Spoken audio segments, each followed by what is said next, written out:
que están siendo impartidos por la Universidad de los Andes con aval del Ministerio de Salud. Entonces, esa es la manera en la que nosotros podemos actualizarlos y tener cada día un ojo clínico.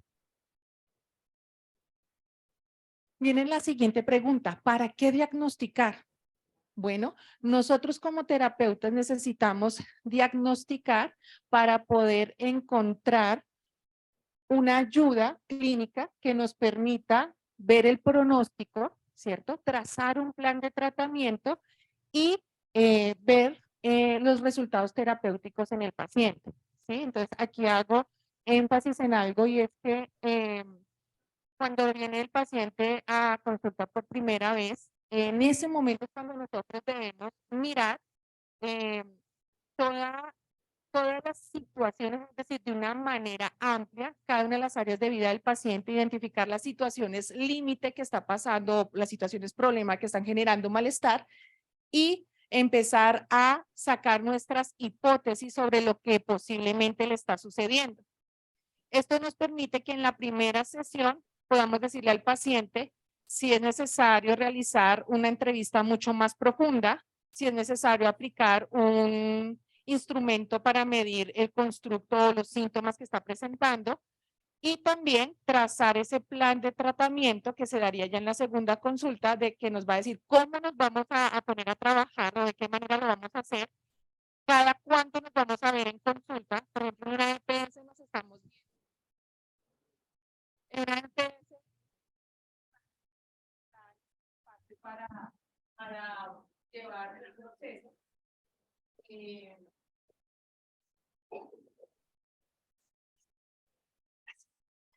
Por ejemplo, por EPS, conseguir una cita con psicología hoy está compleja, ya las están dando para dentro de 3 meses, ¿sí? Y no hay la posibilidad de llevar un plan de tratamiento, no hay una manera de seguir un curso, ¿sí? Actualmente en consulta, por lo menos yo me estoy viendo con pacientes que tienen trastorno bipolar 1 cada 8 días, una vez por semana.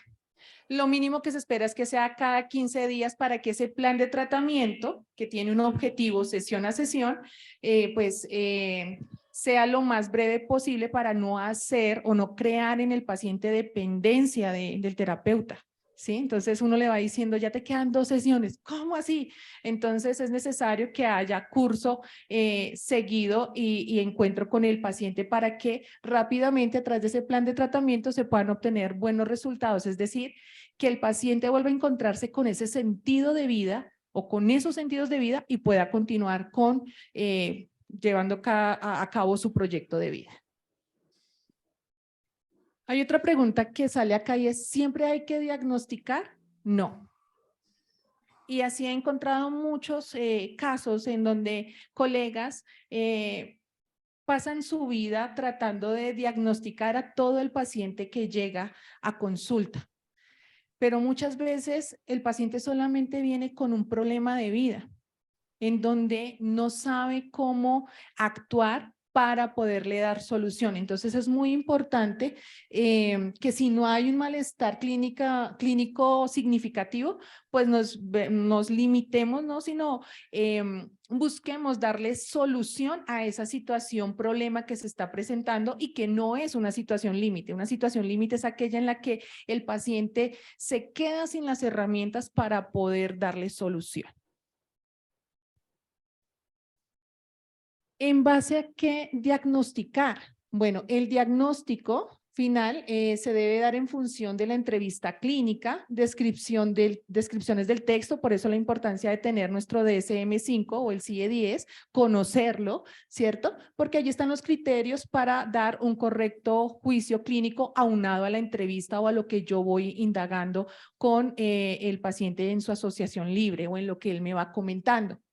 Se pueden asignar múltiples diagnósticos a los cuadros que reúnan los criterios de más de un trastorno del DSM-5. Esto quiere decir que se identifica el trastorno principal y los que subyacen en segunda urgencia. El diagnóstico se aplica al estado actual que presenta el individuo en ese momento. Yo no me voy a ir a algo que le pasó a él en su infancia o en su adolescencia, sino que me voy a la situación actual. ¿Por qué? Porque la situación actual quiere decir que es el cúmulo de situaciones límite que ha tenido a lo largo de su vida. Si es un niño, pues las situaciones límites serán breves, pocas. Si es un adolescente, muchas, porque no solamente es el tema de la estructura familiar, sino la necesidad de encajar en sociedad. Y si ya es un adulto joven, pues el estrés de hacerse responsable de sus propios gastos, de su propia vida. Y si es un adulto mayor, el sentirse solo, el de pronto desplazado, el que ya no aporta o que es una carga. Aquí tenemos un ejemplo de en una historia clínica, si la persona llega con síntomas que pues obviamente uno ve de cara con el DSM-5 que se corresponden con más de un trastorno, entonces se ubica el diagnóstico principal, en este caso es el F332, que es el trastorno depresivo recurrente, episodios depresivos grave presente sin síntomas psicóticos. A ese es el que le damos prioridad para trabajar y comenzar a gestionar ese plan de tratamiento y conducirlo a través de objetivos terapéuticos para que el paciente comience a sanar. Y en segunda instancia hay un diagnóstico relacionado que es el trastorno de la personalidad emocionalmente inestable. ¿Sí? Entonces, ese es el segundo al que vamos a irle prestando atención. Pero si comenzamos a hacer que el paciente sane con el primer diagnóstico, los síntomas de la otra van a ir menguando, desapareciendo. Bien, en este punto ya voy a entrar en tema del DSM-5 versus el CIE-10. Como lo decía al inicio, esto es algo que está pensado para estudiantes y en este punto le hago la invitación a los profesionales en psicología clínica que están aquí hoy acompañándome, que si surgen dudas o inquietudes puedan también aportar ustedes su conocimiento. Con gusto les voy a pasar el micrófono también. La idea es que todos podamos participar y todos generar un nuevo conocimiento.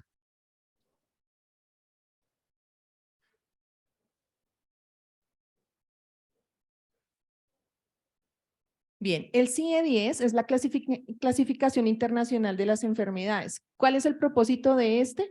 Permitir un registro sistemático y el análisis y la interpretación, la comparación de los datos de mortalidad, morbilidad y estos pues han sido recolectados no solamente en diferentes áreas, en diferentes países, sino en diferentes épocas.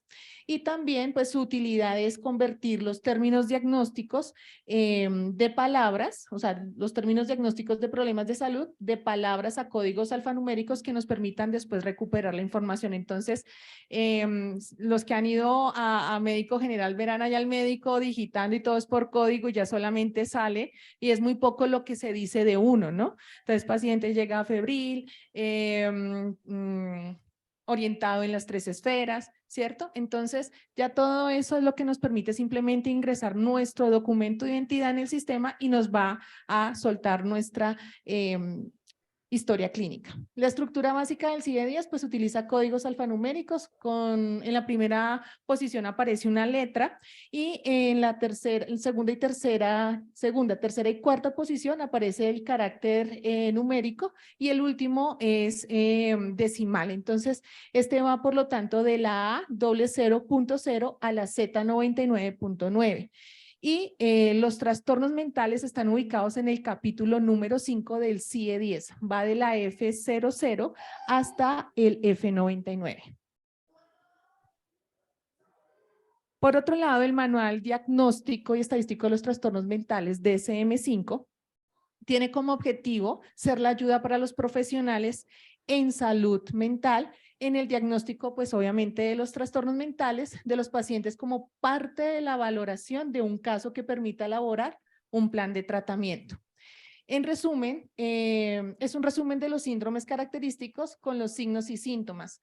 Es una ayuda cuando no tenemos claro qué es una depresión y de qué tipo es esa depresión o esa ansiedad o el trastorno posible del espectro de la esquizofrenia. Entonces, ahí vamos a ir viendo en esa herramienta una claridad sobre lo que yo estoy viendo en el paciente como signo o como síntoma. En este punto rápidamente van a ver ustedes cómo están clasificados dentro del DSM-5 que como les decía hace un momento lo pueden descargar desde el Play Store en Android y no sé desde qué escenario o app en Apple. Entonces, los primeros que aparecen son los trastornos del desarrollo neurológico. Estos son los que afectan o los que son de alteración en temas de atención, como el TDAH, trastorno por déficit atencional con hiperactividad, la memoria, la percepción, el lenguaje, el tartamudeo, el mutismo, la resolución de problemas y la interacción social.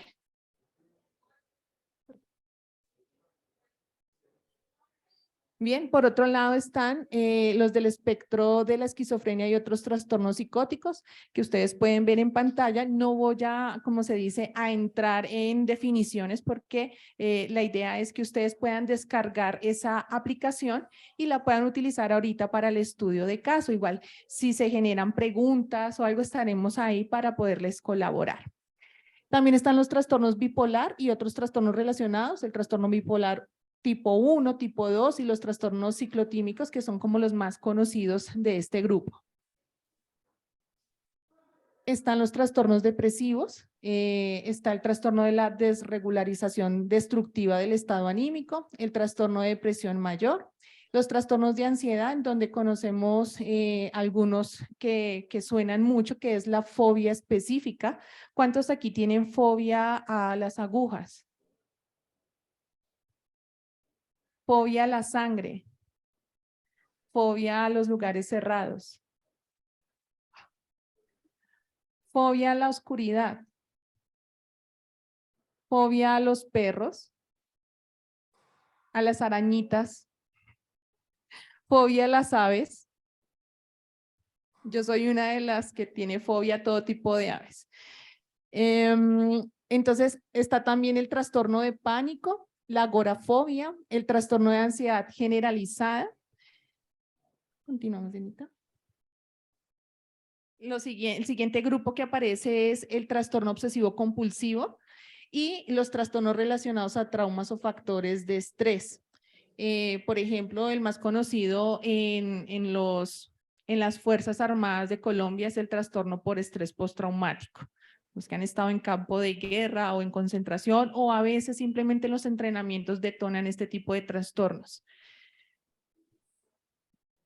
Los trastornos disasociativos, el trastorno de amnesia disasociativa, de despersonalización o desrealización, están los trastornos de síntomas somáticos o trastornos relacionados, el trastorno de ansiedad por enfermedad. Entonces una persona que le diagnostican un cáncer estomacal pues comienza a incubar este tipo de trastorno y comienza a generar mayor deterioro. Hace algunos años, cuando estaba haciendo mi práctica en el Hospital Samaritana, estaba yo de ecoterapeuta con mi maestra y teníamos el caso de una señora que tenía cáncer de colon y le decía el médico que le quedaban más o menos entre 2 y 3 meses de vida. Me asombró la manera en cómo ella asumió esa noticia y ella no salió triste. Ella salió con una sonrisa del consultorio y se fue contenta. Tras de ella entró un chico de 25 años, la señora tenía 56 años, entró un chico de 25 años a quien le habían dicho que el cáncer ya había salido de su cuerpo. Sí, él tenía un cáncer de colon y el cáncer había salido del cuerpo de él, pero tenía que volver en 6 meses para pues un control, en 3 meses, perdón, para un control. Y todo lo contrario al ver la señora, él salió triste. Él salió triste y con una serie de pensamientos que le decían que todavía tenía cáncer. El caso es que tuve la oportunidad de estar allí cuando volvieron los dos a consulta. Volvieron los dos a consulta 4 meses después porque pues las citas allí en el hospital o en cualquier hospital o clínica son bastante complejas. Le dicen a uno 3 meses y pasan 6 meses para que lo atiendan. Tuve la oportunidad de estar allí y la señora iba más rozagante que antes. Y esta vez le entregaron la noticia de que el cáncer ya no estaba en su cuerpo. Y ella nos compartió su experiencia diciendo, cuando a mí me dijeron que tenía solamente entre 2 y 3 meses de vida, lo primero que yo salí fue a llamar a mis hijos para que me acompañaran a comprar mi ataúd y a comprarse la pinta de ropa que yo quería que ellos utilizaran en mi entierro y a comprar mi ropa, la que yo quería pues vestir el día que fuera enterrada. Esa capacidad que ella tuvo de afrontar esa noticia, de resignarse, aceptarla y resignarse, fue lo que activó en su cuerpo que se empezara a sanar. Emocionalmente ya no se entristeció, no tuvo una caída a pique en su estado anímico. Mientras que en el chico, él ingresó y no ingresó caminando, él ingresó en camilla y 3 días después falleció, porque el cáncer se lo llevó, porque su estado anímico no le permitió entender, y obviamente otras situaciones de orden familiar no le permitieron asimilar que sí estaba sano. Entonces, estas enfermedades muchas veces tienen solución en nuestra vida. Es como el paciente que me dice, ¿será que yo algún día voy a dejar de padecer ansiedad? Claro, claro que sí.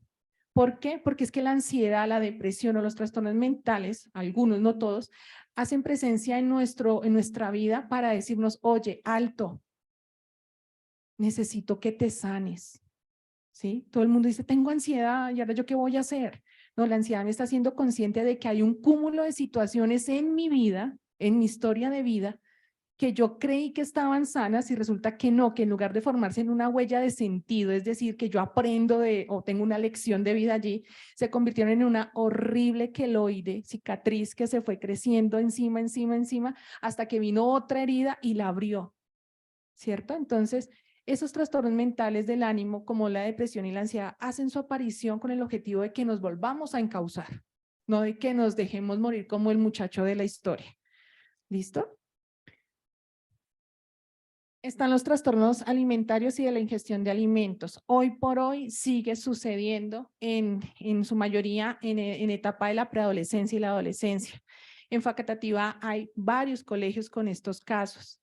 Lo más triste de todo es que aunque los orientadores informan a los papás y tratan de remitir a los chicos, los papás esas ganas de llamar la atención, ¿sí? Y no hay una verdadera preocupación por buscar el bienestar de sus hijos. ¿Por qué? Porque se ha perdido esa unidad, se ha perdido esa responsabilidad o esa corresponsabilidad con el otro, ¿cierto? Entonces, estos son los trastornos de orden alimentario y gestión alimenticia que se hacen presentes en nuestros adolescentes y en nuestros niños y pues adultos jóvenes que quieren lograr hacer cosas, siguiendo también lo que nos enseñan las redes sociales en TikTok, ¿no? Cómo hacer dieta, qué comer, qué no comer, en fin. Los trastornos de la excreción, enuresis, que pues es perder el control del esfínteres básicamente. Siguiente, Dianita. Los trastornos del sueño vigilia. ¿Qué es importante acá en temas de sueño y vigilia?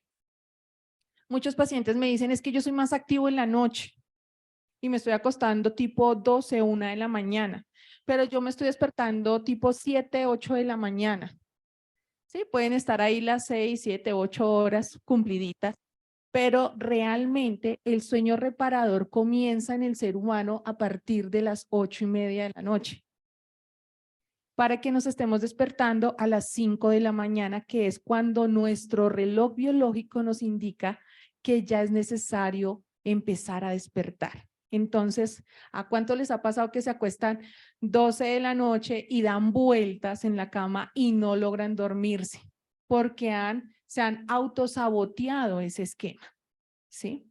Y entonces, si yo no tengo una correcta higiene del sueño y la vigilia, también puedo detonar trastornos mentales, no solamente del sueño, también de ansiedad, también de depresión, porque nuestro organismo necesita en la noche descansar, necesita recuperarse, renovarse. Hace poco una paciente me decía, es que a mí me dieron tramadol para el tema del dolor, pero también tengo problemas de circulación y fui a una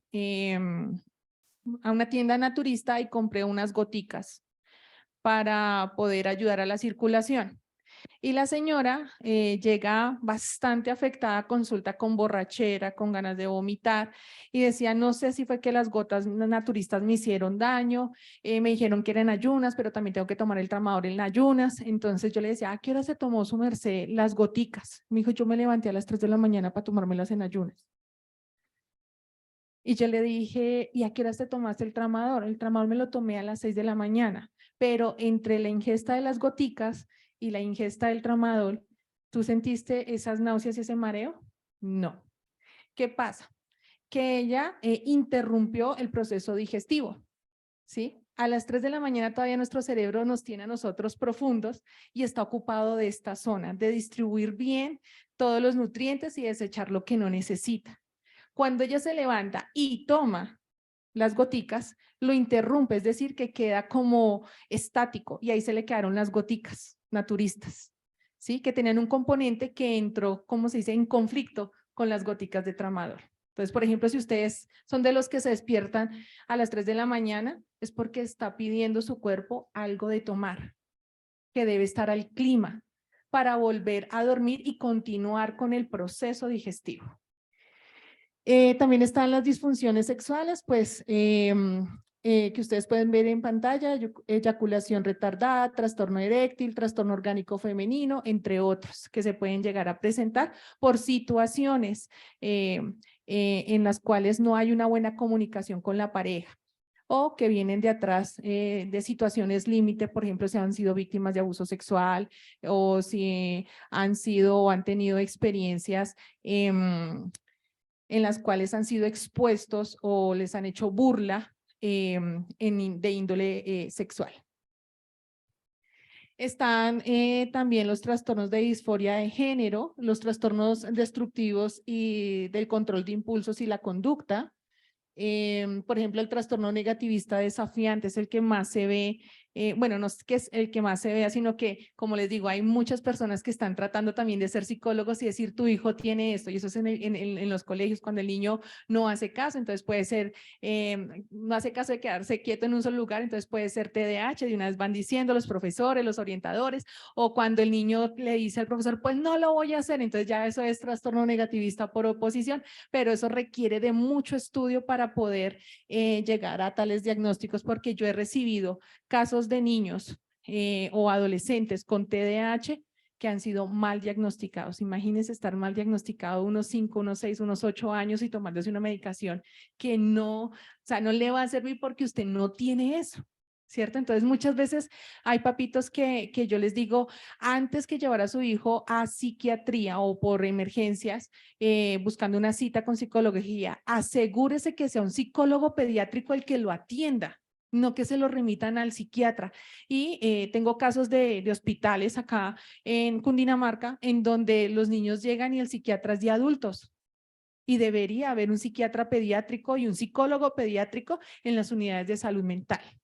¿Sí? Aquí Facatativá cuenta con la unidad de salud mental, pero allí ingresó una chiquita que pues obviamente tuvo un accionar muy violento en contra de ella y dijeron no, le toca es que consiga el psicólogo clínico pediátrico afuera porque aquí no lo hay y necesita psiquiatra pediátrico. Y esa mamita desesperada, pues le dieron mi teléfono, se comunicó conmigo, yo le dije, mira, el hospital, si no cuenta con esos profesionales, debe remitir a una clínica que sea para niños y adolescentes. Yo le nombré algunas. Y van y la remiten para La Paz. No. Le dije a la mamita, no acepte. Busque una Fray Bartolomé, busque una Remi, busque una Retornar que tienen preparación y personal, profesionales, equipo psicosocial para niños y adolescentes. ¿Sí? Entonces hay que tener mucho cuidado con eso. Cuando ustedes reciban un caso, validen si ustedes pueden atender o se han especializado en atender niños, niñas, adolescentes, o si están especializados en adultos, adulto mayor o adulto joven. Porque ¿qué más diera uno como psicólogo clínico que tomar a todo el mundo para ayudarle y para solucionarle la vida? Y es algo que nos tocó a fuerza en pandemia. Fui una de las personas que estuve tratando a niños, a adolescentes, a adultos jóvenes, a adultos mayores, porque en ese momento de la pandemia el Colegio Colombiano de Psicólogos solicitó que todo psicólogo clínico que estuviera con su tarjeta profesional al día y que no tuviera ninguna situación de orden legal estuviese allí para apoyar. Y estuve en diferentes UCIs, en diferentes hospitales de Cundinamarca, ayudando a que los familiares se despidieran de sus seres queridos. ¿Sí? Entonces eso fue algo fuerte y que obviamente los que se quieran hoy interesar por el área de la clínica, hagan una preparación a conciencia, y además porque necesitamos muchos. Yo sé que aquí hay psicólogos sociocomunitarios, hay psicólogos con énfasis en organizacional, pero los clínicos somos muy pocos, muy poquitos, porque se siente miedo tener la vida, la salud mental de alguien en las manos. Nosotros podemos llegar con 2 o 3 palabras a causar algo que se llama iatrogenia psicológica, daño psicológico, que su paciente salga aparentemente bien del consultorio y 2 horas después te digan se quitó la vida. ¿Sí? Y adicional a eso, como lo enseñaba en el workshop pasado, donde Dianita Vargas fue la que me invitó, en donde hablábamos del informe psicológico desde las diferentes, de los diferentes campos de la psicología, ¿sí? En donde uno tiene que tener cuidado, mucho cuidado con lo que uno dice al paciente. Hoy por hoy todavía hay colegas que dicen, después de que el paciente ha llorado, ha tenido, como se dice, una descomposición psicofisiológica ahí en el puesto y le dicen, ¿y eso cómo te hace sentir?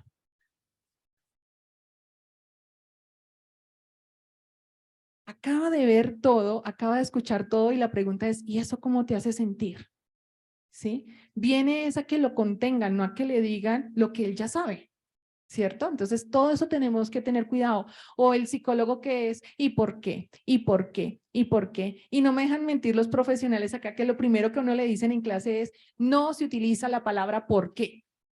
¿Sí? O lo otro, juzgar. ¿Sí? Hay muchos, pero ¿para qué piensan eso? Si es que la vida es bella. El paciente sabe que la vida es bella, pero no la de él. En ese caso, lo que hay que decirle, debe ser muy triste, muy doloroso, realmente muy fuerte y muy incapacitante lo que te está sucediendo para pensar en esa solución. Eso implica ponerme en los zapatos del otro. ¿Listo? Siguiente, Dianita. Están los trastornos relacionados con las sustancias y trastornos adictivos. Pues aquí están todos enumerados: alcohol, cafeína, cannabis. Muchos dicen hay cafeína, sí, cafeína. Entonces, el que dice me tomo 12 tintos, se está provocando una taquicardia. Imagínense ese gran dilema, ¿no? Y uno cuando estaba de estudiante, lo digo yo era de la que tomaba Coca-Cola con tinto para mantenerme despierta. Y en esa época vendían una pastillita que le decían Mejoral, eso ya lo sacaron del mercado. Y yo hacía esa mezcla de esas 3 cosas para poder pasar derecho, porque yo estaba estudiando psicología y haciendo doble programa con medicina. Yo alcancé a hacer 4 semestres de medicina, pero yo dije, no tengo vida. Hasta que ya dije, o me voy por la salud física o me voy por la mente humana. Y pues aquí estoy con la mente humana y no me arrepiento. Trastornos neurocognitivos, estos son conocidos no sé si han visto en Discovery Investigation, ¿cómo se llama eso? Donde investigan la vida de la persona, del ícono que falleció, ¿por qué murió? Por ejemplo, el trastorno neurocognitivo mayor o leve con cuerpos de Lewin. ¿Saben quién murió de eso? Robbie Williams. ¿Mm? Todo el mundo pensaba que él tenía Parkinson. Él no tenía Parkinson. Pensaron que tenía Alzheimer. Él no tenía Alzheimer. Se dieron cuenta de eso cuando hicieron pues la necropsia, que tenía cuerpos de Lewin. No lo sé pronunciar muy bien, pero ese tipo de trastornos se pueden ver en la autopsia de las estrellas, creo que así se llama el programa. Ahí uno aprende bastante. También para entrenar el ojo clínico, ahí salen bastantes casos, los que quieran ser clínicos forenses, por ejemplo. Siguiente, Dianita. Trastornos de la personalidad, pues están clasificados en 4 grupos: el grupo A, el grupo B y el grupo C. Del grupo A, pues el trastorno de la personalidad paranoide. Ejemplo del grupo B, pues el trastorno de personalidad antisocial o el trastorno de personalidad límite. En el grupo C, pues están los trastornos de personalidad evasiva o trastorno de personalidad dependiente. Por otro lado están los trastornos parafílicos, que pues obviamente son las inclinaciones de algunas personas por ciertas cosas a practicar a ciertos objetos, pero que pues llevados al extremo pues ya se convierten en un trastorno mental. De este caso, digamos, de trastorno parafílico, me acuerdo tanto que mi maestra me contaba de una chica que estaba estudiando en la Universidad Nacional y ella tuvo que ser internada, es una paciente psiquiátrica, porque ella no podía estar al frente de ningún chico porque siempre tenía la mirada puesta allá y le hablaban y ella era allá mirando las partes íntimas del hombre y era una conducta que ella no podía inhibir. Entonces, pues muy triste para ella porque su vida pues se vio truncada. No tengo conocimiento en qué terminó todo, pero sé que ella fue ingresada a un pabellón de psiquiatría y psicología. Bien, vamos a ir a lo que es el estudio de caso. Ustedes tienen un formatico y tienen también para compartir el caso 1 y el caso 2. Ustedes deciden cuál quieren desarrollar, pero voy a hablar de una habilidad que es del campo conductual. Yo soy humanista existencial, nosotros nos vamos es por el núcleo sano de la persona, nosotros somos la mielecita de los psicólogos, ¿sí? Entonces nos dicen muchas veces que somos muy dulces porque nos centramos más bien en las dificultades que tienen los pacientes en cada una de las áreas de vida, pero los conductuales, pues, como su nombre lo dicen, se van a la conducta, ¿cierto? Entonces aquí tenemos lo que es la formulación clínica, que es la aplicación de procedimientos, métodos científicos como la observación sistemática, la formulación y la validación de hipótesis, observación, medición de los resultados, así como los enunciados teóricos sobre las variables responsables en el mantenimiento de un comportamiento. Esto es lo que nosotros debemos hacer en la primera consulta, una formulación clínica.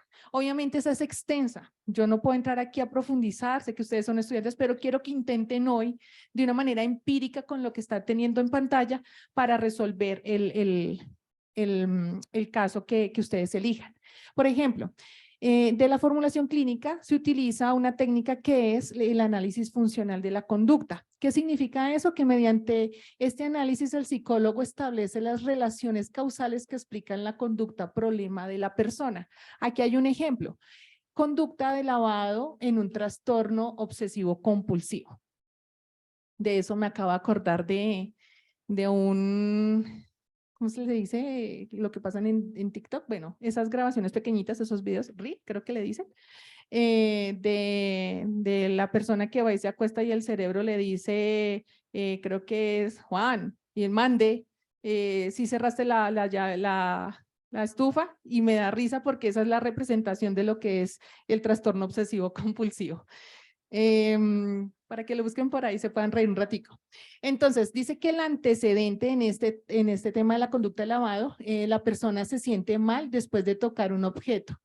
Hay una actriz que ya no sale tanto, que es Cameron Díaz, ella abre con los codos las puertas porque ella tiene TOC, no puede tocar nada, ella siente que se va a contagiar de gérmenes, ¿sí? Entonces dice, la persona se siente mal después de tocar un objeto, tengo las manos sucias otra vez, entonces tengo las manos sucias otra vez, el pensamiento disruptivo, ¿cierto? Entonces es la obsesión. ¿Vale? La respuesta, pues el ritual de lavado. La persona va y se lava las manos y hay personas que incluso usan el jabón solamente una vez y lo desechan, lo mismo que la toalla con la que se seca. No son capaces de utilizar toallas de papel, utilizan toallas de tela y las toman, las usan y las desechan. ¿Listo? La consecuencia es la persona se siente bien y es un refuerzo negativo, ¿sí? Porque en lugar de disminuir la conducta, la persona va a seguir emitiendo la conducta. Entonces dice, ya estoy bien limpio y desinfectado, pero resulta que salió y cogió la perilla de la puerta y otra vez, ¿cierto? Entonces, el análisis funcional de la conducta da respuesta a la pregunta, ¿cómo y por qué se mantienen los problemas en este momento? En ese orden de ideas, el análisis funcional es el que ustedes pueden ver en pantalla. Yo no les voy a pedir que hagan eso, ¿sí? Pero pintamos toda la casa, pero ¿qué es eso? Obviamente no les voy a pedir que hagan un análisis funcional de esa manera, ¿cierto? Pero de alguna manera lo que quiero que vean es que el análisis funcional, que es un formato similar al que ustedes tienen, sino que les quité cositas para que ustedes pudieran aventurarse en ese campo del diagnóstico clínico. ¿Listo? Entonces, variables históricas, pues obviamente es toda la historia de vida de la persona. En este caso es un hombre que tras 6 años de relación y 2 meses de casado, se llama Martín, se entera que a su esposa le fue infiel, ¿cierto? Entonces, él busca que su esposa le acepte la infidelidad. Al principio ella se lo niega, pues ella se lo confiesa y él automáticamente se va a buscar a sus padres, a sus amigos para saber qué hacer. Él termina yéndose de la casa, pero regresa porque no tiene dónde quedarse y pues vuelve a la casa para continuar con esa relación disfuncional, pero de alguna manera busca ayuda. Entonces, ¿qué hace el psicólogo? Empieza a buscar las variables biológicas y sociales. Entonces, biológicas, pues que eso es un paciente de 27 años y es casado. Sociales, pues profesión de ingeniero de telecomunicaciones y es empleado en una organización y se relaciona muy bien con su familia nuclear, es decir, con ambos papás que son separados y frecuenta compañeros y amistades y tiene relación con sus suegros. Lo siguiente es buscar las conductas que nos interesan, ¿cierto? Entonces, aquí dice motora o conductual, ¿cierto? Entonces, después de eso, después de las conductas de interés, voy a buscar las consecuencias de la conducta, ¿cierto? Entonces, tenemos motora conductual en conductas de interés. Dice, se entera de la infidelidad de su esposa. ¿Y cuál es la consecuencia? Siente desesperación, confronta a su esposa, ella niega la infidelidad y él siente desconfianza de ella. ¿Cierto? Ahora vamos con la otra. El paciente acude a sus padres, suegros y amigos. ¿Sí? Esa es la conducta, la consecuencia. Los papás y los suegros le dicen que pues se replantee, se dé otra oportunidad con su esposa y sus amigos, déjela. ¿Cierto? No se perdona. Entonces, la otra que aparece ahí, conversa frecuentemente por las noches con su esposa sobre lo sucedido. Es tanto el malestar que le ha generado saber que su esposa le fue infiel que él la despierta todo por las noches, o sea, la consecuencia de la conducta para seguir hablando de eso. Lo que hace que pues la esposa obviamente se moleste. ¿Quién no se molesta que lo despierten obviamente cuando está durmiendo? Pero miren el nivel de malestar, el simple hecho de esa situación límite, saber que la persona en la que yo confío, la que yo amo, ¿cierto? Me ha fallado. El otro dice, Martín decide marcharse de la casa, esa es la conducta, ¿no? ¿Y cuál es la consecuencia? Pero al final regresa a casa por no tener a dónde ir, continúa cuestionando a su esposa, entonces sigue creciendo el problema, ¿cierto? Vamos a ver en conductas de interés, unas que son de orden cognitivo. Entonces ahí dice, piensa que ella actúa como si nada hubiera ocurrido. ¿Sí? Entonces el pensamiento disruptivo acá, ella está feliz, ella no le está doliendo nada, yo soy el afectado, ¿cierto? Y la consecuencia sería, él cree que ella no está arrepentida y piensa que sus planes se han venido abajo, no sabe qué hacer con su vida y cree que es injusto lo que ella hizo, ¿cierto? Entonces, ¿qué va a pasar? Las hipótesis. Claramente lo que vemos acá es un paciente que tiene un problema de vida. No es un paciente que tenga un trastorno mental. Es una situación de vida que si no se atiende, sí va a desencadenar un trastorno mental. ¿Cierto? Si hay algunos síntomas, hay de ansiedad, hay unos síntomas de depresión, pero en sí este es un problema de vida. ¿Listo? Entonces acá dice que de mantenimiento, los pensamientos catastróficos le hacen mantener el estado de alteración y bloquean su capacidad de resolución de problemas. Y la solución que se plantea en la medida en que la persona ejercite sus habilidades en resolución de problemas, va a ir generando una restauración de su propia vida y pues así tomar la decisión si continúa con su esposa o si realmente se separa. Entonces, esto es lo que es un análisis funcional que hacen nuestros queridos psicólogos clínicos conductuales.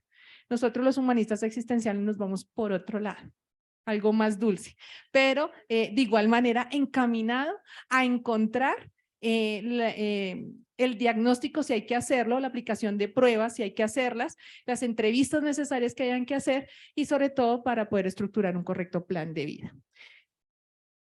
Proyecto y plan de tratamiento, perdón. Entonces ustedes tienen en su mano ya el formatico, dice análisis funcional, entonces vamos a colocar los antecedentes, ¿cierto? Que es la historia breve de vida del paciente, las conductas a nivel motora, ¿sí?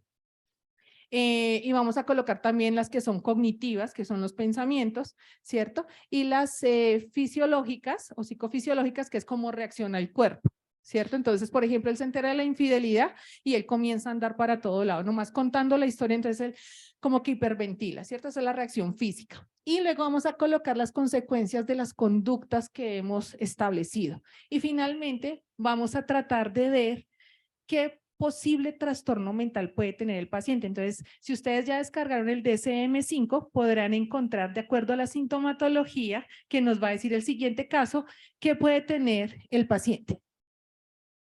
Entonces, ustedes tienen ahí, paciente, estudio de caso 1. Se los voy a leer, aunque ustedes lo tienen ahí. La paciente es una alumna de escuela secundaria de 17 años. Durante los últimos 6 meses, la paciente comenzó a tenerle tanto terror a la escuela que se le derivó a un servicio de psiquiatría para la consulta externa. Cada vez que la profesora le hacía una pregunta en la clase, se le confundía todo. Su corazón comenzaba a latir más fuerte y se mareaba, tanto que tenía la sensación de que se iba a desmayar. Dejó de practicar en el coro de la escuela. Durante 4 meses antes de la derivación no había podido reunirse con los otros estudiantes para almorzar en el restaurante porque se sentía terriblemente ansiosa. Temblaba de arriba abajo y tenía tanto miedo de perder el control de su vejiga que en ocasiones anteriores había tenido que irse en la mitad del almuerzo. Los últimos 2 meses se había sentido progresivamente infeliz y perdido todo el interés en la escuela. Se sentía muy cansada, especialmente a la mañana, y le costaba mucho concentrarse. Su nivel en la escuela decreció mucho. Dormía poco y se despertaba por lo menos 2 horas antes de lo que necesitaba para levantarse. Nunca tuvo gran apetito, pero los últimos meses este se había deteriorado aún más. Sentía que su futuro era deprimente y varias veces deseó estar muerta. Su momento más feliz era la tarde cuando había pasado los problemas diarios y estaba sola en su habitación. Siguiente, Dianita. La paciente nació y creció en un pequeño pueblo donde su padre era albañil, vive con sus padres y tiene 4 hermanos y hermanas menores, tiene dormitorio propio, describió la relación de sus padres como armoniosa, aunque el padre a veces solía enojarse de vez en cuando con su esposa porque era demasiado sobreprotectora con la paciente. La niña se desarrolló normalmente durante su infancia y se mostró feliz y sociable hasta los 14 años. Desde ese entonces pareció cambiar, se volvió progresivamente tímida y preocupada por saber lo que los demás pensaban de ella. Siempre se sintió como si estuviera escondiéndose de los otros.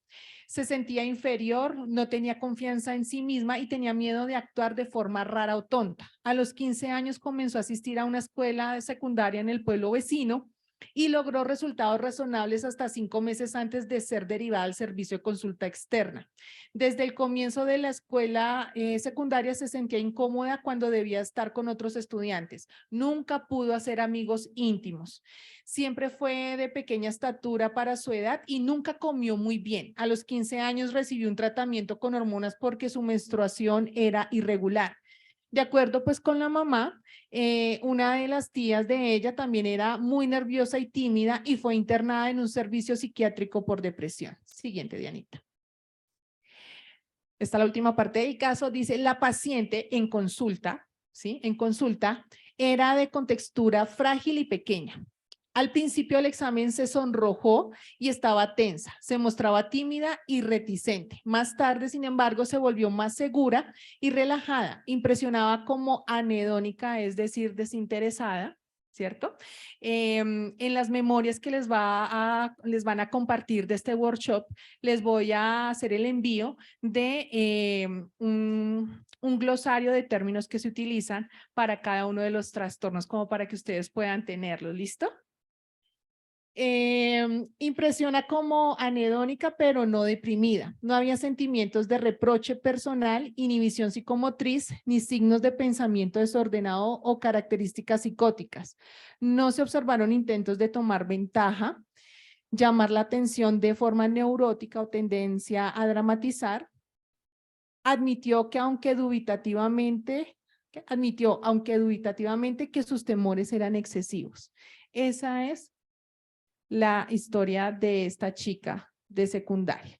Hay otro caso más, pero no sé si el tiempo me da para poder también hacer la interpretación, o lo leo y ustedes escogen cuál de los dos van a analizar, van a tener un tiempo para eso y al final escojo una o dos personas para que me digan cuáles fueron sus hipótesis. ¿Listo? El siguiente caso es, este es un paciente de 23 años, soltero, trabaja sin sueldo en una granja familiar. Este paciente pues llega a psiquiatría debido a su extrema lentitud e indecisión. Su condición había empeorado los últimos 5 años. Durante este tiempo había estado atormentado con ideas de que podría haber hecho algo malo sin pensar o que podría haber perjudicado a otras personas. Sentía la necesidad de controlar su comportamiento para estar seguro de que no había causado daño a nadie. La primera vez que notó este problema fue cuando estaba estudiando en la universidad. Vivía allí y permanentemente tenía el pensamiento, cuando lavaba ropa, de que podría haber mezclado la ropa suya con la de otros compañeros. También temía haber usado dinero que le habían prestado o que le habían sacado otros estudiantes, aunque en realidad nunca pedía prestado y siempre se aseguraba de pagar todo lo que debía. Al final pasaba tanto tiempo controlando las cosas que tenía poco tiempo para estudiar y dejó la universidad sin aprobar nada. Al año siguiente fue convocado al servicio militar, donde se le dio tanto para hacer que no tuvo oportunidad de controles. Al regresar a su casa, la necesidad de controlar todo volvió aún más fuerte que antes. Casi no podía conducir un auto porque si pasaban personas o animales en la ruta, él debía pararse para ver si no habían salido lastimadas. No podía salir a cazar con su papá porque después de cada tiro él tenía que mirar a la derecha, a la izquierda y atrás que nadie hubiese salido herido. Siguiente, Dianita. El paciente nació y se crió en una granja, le fue bastante bien en la escuela y luego de varios trabajos como granjero y realizó estudios posteriores. Los 2 años anteriores a la consulta trabajó sin sueldo en la granja familiar. Cuando tenía 16 años, su madre se suicidó en el curso de un estado depresivo. Según el médico de la familia, ella sufría de trastorno bipolar. Es muy importante tener en cuenta todos esos antecedentes. O sea, siempre hay que preguntarle al paciente, ¿en su familia ha habido alguien con algún tipo de situación de orden mental? ¿Alguien ha requerido psicólogo, psiquiatra, medicación? Porque eso hace eso es muy importante porque eso quiere decir que eso está viniendo también de pronto a pasarle a esa persona. ¿Listo? Tiene un hermano y una hermana que viven en la misma casa, su padre se casó nuevamente y su esposa parece ser bien aceptada por los hijos. En consulta, el paciente parecía reservado y algo distante con movimientos duros y desgarbados. Estaba vestido de manera simple y correcta. Hablaba muy lento, ese es un término que es bradilalia, bradi de lento, taqui de rapidez o rápido, taquilalia, bradilalia, o sea, bradilalia es lentitud en el habla y taquilalia es cuando la persona no se calla, ¿sí? Habla muy rápido. Y hay otro que se llama logorrea, que es la persona que no la calla nadie, o sea, habla por todo. Y eso me hace acordar de una compañera con la que estudié psicología, que cada vez que venía yo desde Chía, que es donde queda la universidad, yo quería dormir, entonces veníamos 3. Mi compañera que vivía en Mosquera, que era muy calmadita, y decía, ay, el bus que nos quede puesto para dormir, y la que no se callaba, que vivía en Madrid. Entonces, todo el camino yo quedaba al lado de ella porque mi compañera, no, yo no me la voy a aguantar, yo sí voy a dormir. Ella que está toda logorreica, pues eso estaba de moda nosotros aprender toda la terminología de psicología, entonces que se quede usted ahí. Yo era, vale, sí, y yo ya que me dormí, que yo estaba haciendo doble programa apenas. Entonces ya descansaba yo en el trayecto de Madrid hacia Faca y podía dormir un poquito. Bueno, continuando acá. Hablaba muy lento y respondía preguntas después de largas pausas, como que se queda pensando que lo que vaya a decir no vaya a lastimar a nadie. Se lo veía un tanto deprimido y su autoestima era baja. La comunicación no tenía colorido emocional. La persona de la que hablas. Sí, no, ¿cierto? No se ve si está triste, no se le percibe si está mal geniado. Es una persona que está casi como decir cuerpo presente y alma ausente, más o menos. ¿Listo? Pero aparte de eso, su conversación no parecía perturbada, o sea, era dentro de todo como coherente. No se sospecharon síntomas psicóticos y no mostró formas de llamar la atención y trató de sacar partido de la entrevista. Al final de la segunda entrevista, tuvo cierta dificultad para retirarse y luchaba contra la compulsión de verificar si no se estaba llevando algo que no le pertenecía. Entonces, los dejo. ¿Cuánto tiempo podemos darle, compañero Juan Guillermo? ¿Cuánto? 20 minuticos para que puedan hacer el análisis. Si aquí hay profesionales en clínica, pues también los invitaría mucho a que me ayudaran a orientar a los estudiantes, y los que pues vayan o tengan preguntas, me levantan la manito y yo voy. ¿Listo? ¿Cómo les ha parecido hasta el momento lo que les he ofrecido? Bueno.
Si gustan, me puedo devolver al ejemplo que les puse de análisis funcional para que puedan guiarse.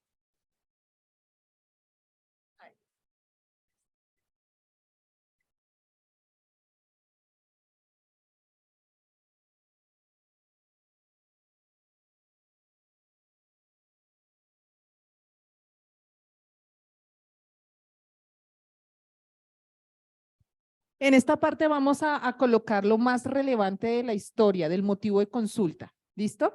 Luego vamos a mirar lo que son las conductas de interés, ¿cierto? Que pueden, no nos vamos a ir con esta parte de variables biológicas, sociales, no.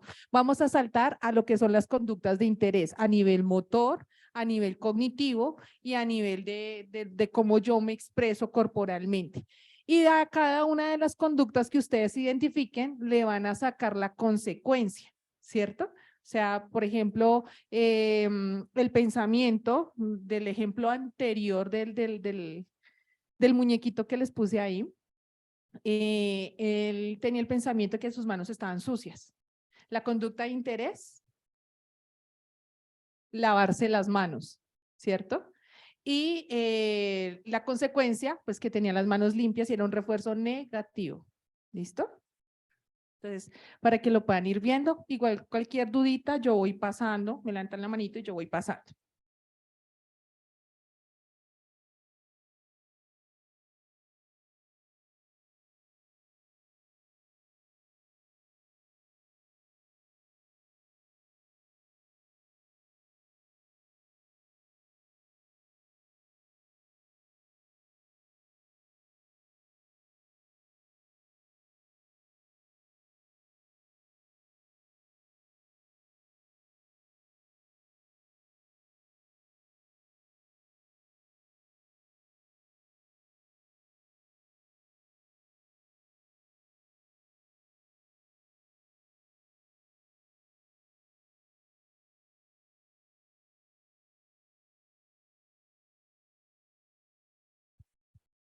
Para los que están descargando el DCM5, es el que aparece en color cafecito en español, ¿sí? Porque hay uno que dice DCM5 CIE 11. Eso los confunde más, ¿sí? Ya en casa, si ustedes quieren buscarlo en Google, van a encontrar un DCM5 que trae casos para analizar online. ¿Listo? Y le dicen a uno si se acercó o no se acercó tanto al diagnóstico, ¿vale?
Sí.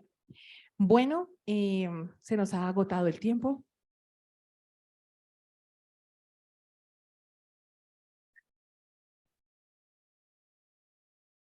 Mientras me organizo, aproveche, corran.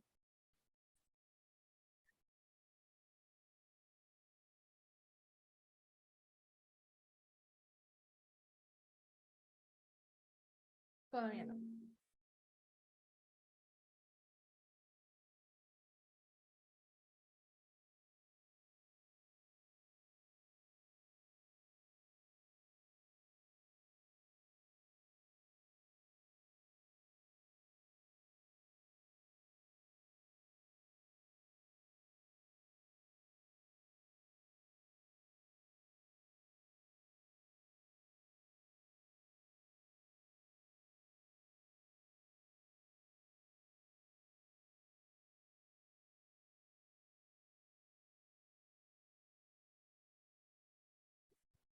Bueno, de todas maneras, pueden seguir practicando en casita, como les decía hace un momento.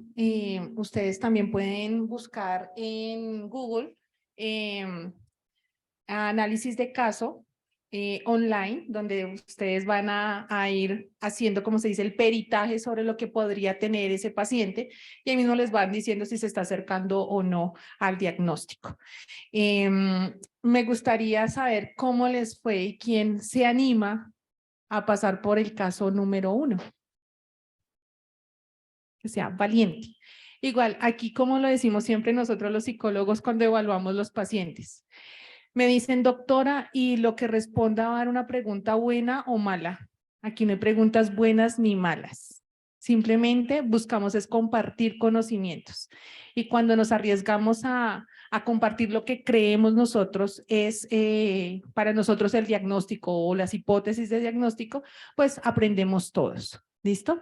Igual aquí no estoy como psicóloga clínica para juzgar la experticia de los casos, sino para que ustedes se lleven una bonita enseñanza, ¿listo? Y le cojan más amor a la clínica. Entonces, ¿quién se anima?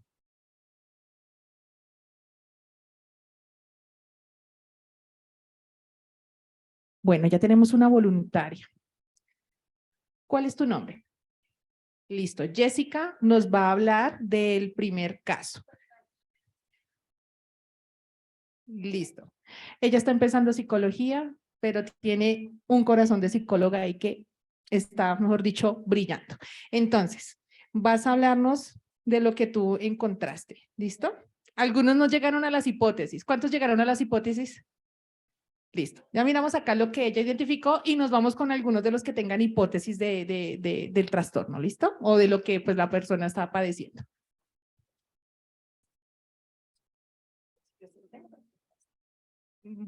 Yo escogí el primer caso. Bueno, los antecedentes, yo pienso que es por parte de la familia, de las tías que tuvieron depresión y tuvieron también, no sé cómo decirlo, bueno, dificultad en su desarrollo. También pienso que otro antecedente es la sobreprotección por parte de la mamá y también puede ser el desarrollo que no tuvo, que no fue normal y tuvo que utilizar hormonas. Bueno, las conductas es inseguridad respecto al desarrollo, pues no. Tratar de encajar en la sociedad y más nosotros los jóvenes y no vernos como normales ante otras personas y que unos van más arriba, otros más abajo, no sé si me hago entender. Eso dificulta mucho al tratar de encajar en la universidad, en un colegio. La ansiedad por parte de, pues, de todo lo que está viviendo y pues yo lo deduje así, que la soledad, que ella buscaba como esa satisfacción cuando llegaba a la casa y se encontraba sola. Bueno, y las consecuencias, el no poderse envolver en un entorno social, como le decía, es muy difícil encajar, más los jóvenes que no tengan esa seguridad de ser bonita, en no tener un estatus de pronto físico, no, no poderse, no sé, no tener el mismo desarrollo que las otras chicas, no poder encajar, yo creo que eso fue una conducta que la llevó a apartarse de lo social. La pérdida del deseo de vivir, yo creo que es una consecuencia Muy difícil, las hipótesis no las hice. Pero muy bien, un aplauso. Cuenta el esfuerzo, identificaste varias cosas. Bueno, de los que hicieron las hipótesis, ¿quién se anima? ¿Ven? ¿Qué podrá tener esta paciente?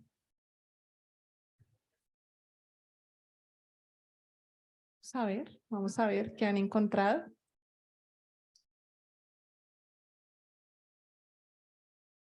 No, tranquila que yo empecé aquí así.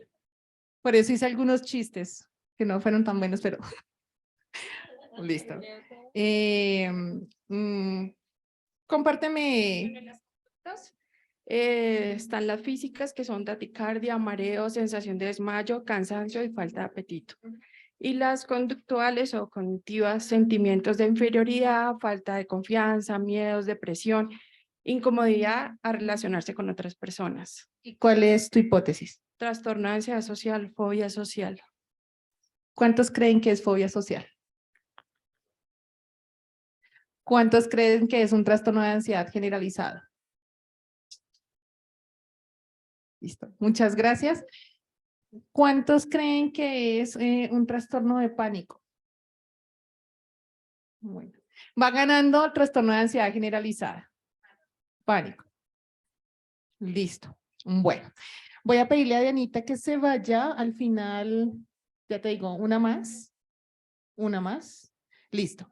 Nuestra paciente del caso 1 tiene una fobia social con diagnóstico subsidiario, que significa un diagnóstico que está ahí con sintomatología secundaria, haciendo también hincapié, que es el episodio depresivo moderado, sin síndrome somático, o sea, es decir, que la persona no se ve deprimida, ¿cierto? No se le percibe deprimida, pero sí en una agitación, ¿cierto? Voy a decirles por qué es ese resultado y por qué no es una ansiedad generalizada o un trastorno de pánico.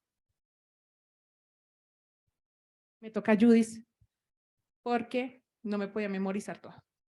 Entonces, en la discusión de este caso, dice, esta paciente sufrió durante año y medio un marcado temor a ser el foco de atención y miedo a comportarse en forma embarazosa, evitando situaciones donde ella temía que eso pasara. En las situaciones temidas sufría síntomas de ansiedad, tal como palpitaciones, mareos, temblor y miedo a una micción involuntaria. Estos síntomas son característicos de ataques de pánico, pero no son pánico. Sin embargo, en el CIE-10, un ataque de pánico que ocurre en una situación de fobia establecida se considera como una expresión de la severidad de la fobia. O sea, por lo menos yo llego a salir y me encuentro con una avecilla. Yo les digo, mis enemigas me esperan en la esquina, porque donde tengo mi consultorio, en la esquina que es pan nuestro, ahí las alimentan. Entonces yo salgo y digo, ¿sí? Entonces entro en pánico, o sea, yo quedo bloqueada, no me muevo, no respiro y siento que el corazón está en mis oídos. Acto seguido, la lagrimita. Después, un temblor, estoy hablando de eso y estoy temblando, ¿sí? Porque es mi fobia. Entonces, miren lo que hace una fobia, ¿listo? Bueno, voy a tratar de calmarme. Pienso algo bonito, pienso algo bonito. Ok.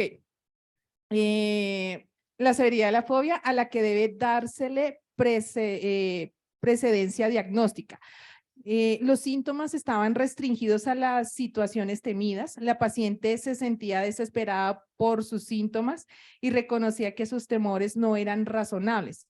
Todos estos síntomas se encuentran bien en el diagnóstico de fobia social, que es conocido con el código F40.1. Durante los últimos 2 meses, la paciente también respondía a criterios de episodio depresivo con estado de ánimo deprimido, pérdida de placer, ¿se acuerdan? Anhedónica, pérdida de interés, cansancio, falta de confianza en sí misma, pensamientos de muerte recurrentes, dificultad para concentrarse y perturbación del sueño. Si esta paciente hubiera sido mayor de 17 años, aquí hay algo muy importante, la presencia de una perturbación de la personalidad, es decir, un F60.6, hubiera sido considerada alguien que tenga ahí el DSM-5 y busque F60.6. hubiera sido considerada, sin embargo, como no sabemos si las características personales continuarán en la adultez, no se debe hacer este diagnóstico. Muy importante aquí una cosa. A los menores de edad, uno tiene que tener mucho tacto al momento de diagnosticar, porque muchos de los trastornos mentales no es viable diagnosticarlos por debajo de los 17 años. ¿Por qué? Porque es un sujeto en maduración, cambios, transformación. ¿Listo? En ese caso, si la paciente presenta diferentes síntomas y signos asociados, por ejemplo, a la depresión, lo que se hace es colocar lo siguiente: paz, paciente altamente sensible. ¿Listo? Sensible, ¿por qué? Porque pues tiene sintomatología depresiva o porque tiene sintomatología ansiosa, ¿cierto? Que devengan diferentes conductas. Entonces, es necesario realmente tener experticia y conocimiento en la evaluación y diagnóstico de un trastorno mental. No es solamente, hey, DSM-5 lo soluciono todo y le hago una prueba psicológica llamada CDI, que es el inventario de depresión infantil y infantojuvenil, o le hago un inventario de depresión de Beck, porque pues obviamente necesito ver más, saber más. Los antecedentes familiares, si ustedes se dan cuenta, pesaron, ¿no? La tía con depresión, ¿vale? ¿Quién consiguió el F60.6?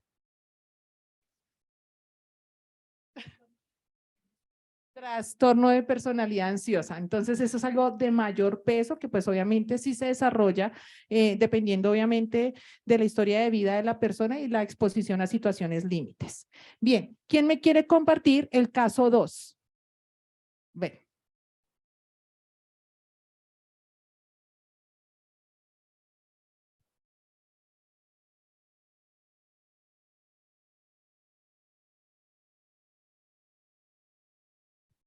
¿Tu nombre? Geraldine. Bueno, Geraldine nos va a hablar del caso número 2 en cuanto a antecedentes, conductas, consecuencias e hipótesis. Buenos días. O creo que buenas tardes, yo no sé. En antecedentes, pues sabemos que es un joven de 23 años soltero, trabaja en un entorno familiar sin sueldo. No me enfoqué tanto como en los antecedentes. Las conductas, él estaba siempre con el pensamiento de que podía tener o llevarse algo que no le pertenecía. Quería controlar todas las situaciones que vivía a diario, que muchas veces debido a eso dejaba varias actividades iniciadas o no podía pues concluirlas. Y preocupación excesiva por sus acciones. Y las consecuencias de esas conductas era poca facilidad para realizar actividades de las que no tuviera control, una introspección buena o aceptable, y él reconoce que sus conductas pueden ser ciertas o que pues no pueden ser pues verdad, o que de que sus conductas pueden ser ciertas o no, porque pues debido a lo que él veía y a lo que él hacía, pues él tenía claro conocimiento de que podía estarse llevando algo que no le pertenecía o que claramente pues no podía, pero tenía que certificar de que si lo había hecho o no. Y una de las hipótesis es trastorno obsesivo compulsivo y trastorno obsesivo compulsivo con introspección buena o aceptable. Un aplauso. Vale, ¿cuántos de ustedes creen que es un trastorno obsesivo compulsivo? Okay. ¿Quién cree que es otra cosa? Cuéntame. Pero Yo que he visto de pronto en su momento programas, como dice su merced, el trastorno compulsivo va más en como el querer que de pronto todo esté bien en orden, pero él no, se preocupa más por otros factores, como más sociales, como que no tanto que lo de él esté en orden, sino lo de alrededor. sí, es muy posible. ¿Quién más cree que es otra cosa? Por acá habías levantado la manito. Por acá nos dicen que un trastorno de ansiedad. ¿Quiénes levantan la mano por un trastorno de ansiedad? Listo. ¿Todos están a la fija que es un trastorno obsesivo compulsivo? ¿No? Bueno, vamos a ver, siguiente diapositiva, Dianita. Es un trastorno obsesivo compulsivo con predominio de actos compulsivos, ¿sí? Validar, o sea, el papá disparó y él, todo el mundo está bien. Va manejando, cruzó un niño, se baja, mira que no está herido, lo sigue y ahí sí vuelve otra vez. Imagínense el trancón que debió haber formado, ¿cierto? Entonces, vamos a ver el diagnóstico subsidiario o el que viene en segundo nivel es el F32.0, episodio depresivo leve, ¿sí? Él se sentía mal por no poder llevar una vida común y corriente como la llevan los demás. Pero entonces voy a aclararles por qué es ese diagnóstico. Dice, permítanme un momento, la tecnología me atropella un poquito.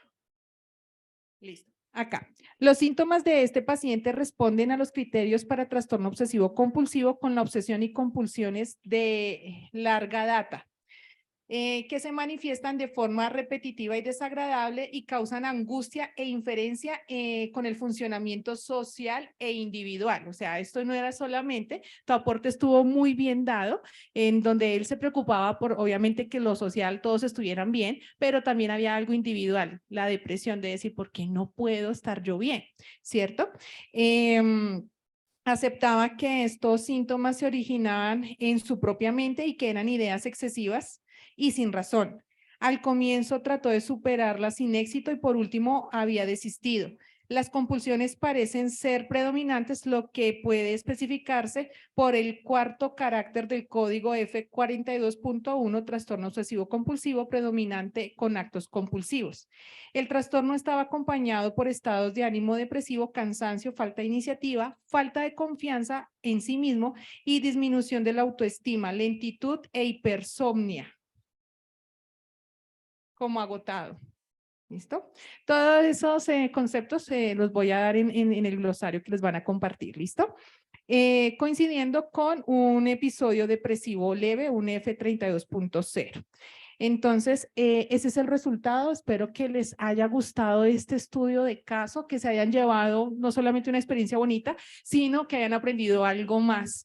Y espero que pues obviamente también para los profesionales que están aquí, pues se animen también de pronto a venir acá a compartirnos sus conocimientos, sus habilidades y competencias como psicólogos en cualquiera de los campos que se desempeñen. Y a ustedes, futuros psicólogos clínicos, jurídicos, forenses, educativos, sociocomunitarios, organizacionales, pues nada, aprender todos los días es necesario aprender algo nuevo. Recuerden conocerse ustedes mismos y seguir adelante para poder ayudar a los demás, porque realmente el mundo está necesitando valientes que se conozcan a sí mismos y estén seguros de poder alar a otros a estar bien. No sé si ya vieron la noticia que fue hace pocos días, se colapsó el sistema de salud mental por niños y adolescentes, ¿no? Entonces, con mayor veras el compromiso de aprender y ser auténticos y éticamente responsables como psicólogos. Mil gracias y que tengan un hermoso día.